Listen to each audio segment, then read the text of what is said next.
charging someone with espionage continues under the Trump administration. And we know publicly there's been two cases to date. The first one, and this is an egregious case, is Reality Winner.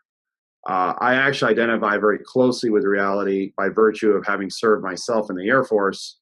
I myself was a cryptolinguist when I used to fly reconnaissance missions and actually was involved in electronic warfare. Both the language side, listening in on the communications of others, but also the technology side. She allegedly disclosed a document showing interference by Russia in the U.S. election system, and for that, not only has she been charged under the Espionage Act, she is literally sitting in a county jail in Georgia, in the state of Georgia, United States, without bond or bail, has effectively been indefinitely detained awaiting trial. In my case, at least I was able to stay home under severe restrictions, but in her case, they've actually thrown her in jail. And it's an incredibly egregious case. I continue to bring as much light on it as I can, but the mainstream media and others are choosing not to touch it or skirting around it. I just find it's an incredibly gross travesty of justice. Effectively, they've taken away even her due process rights. And is to answer your question directly, yes, it's continuing to send a very, very chilling message. If you decide to go to the press, and this is directly related to my case and many, many others,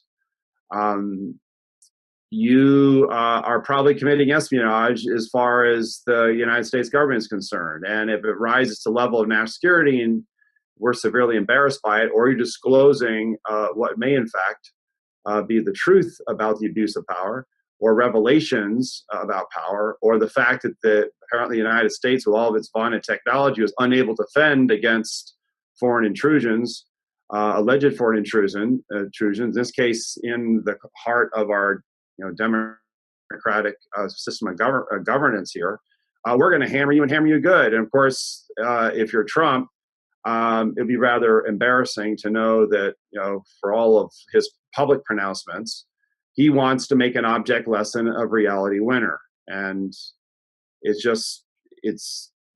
is taking it to the next level. This is effectively treating her as an enemy combatant, although she's a U.S. citizen, and as I did, but as she did, she faithfully served her country in an area and with languages that are truly needed. And I'm well aware of the language she learned in terms of that part of the world. You're talking Afghanistan and Pakistan. And yet, because she decided to become a truth teller and allegedly went to the press with something she came across that alarmed her and did so in the public interest, she's turned into an enemy of the state.